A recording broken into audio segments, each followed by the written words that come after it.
Hello everyone, I'm here to walk you through on how to delete Binance account. So for you to delete your Binance account, you have to tap on this Binance icon at the left top corner of the screen.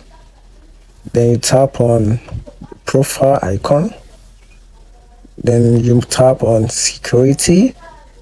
Then you move down to the last option and tap on manage account.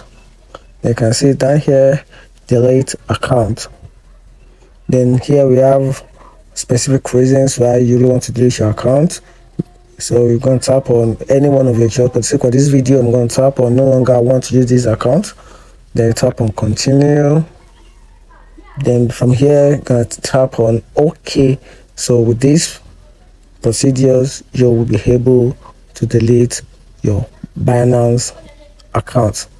Thank you. Like and follow for more.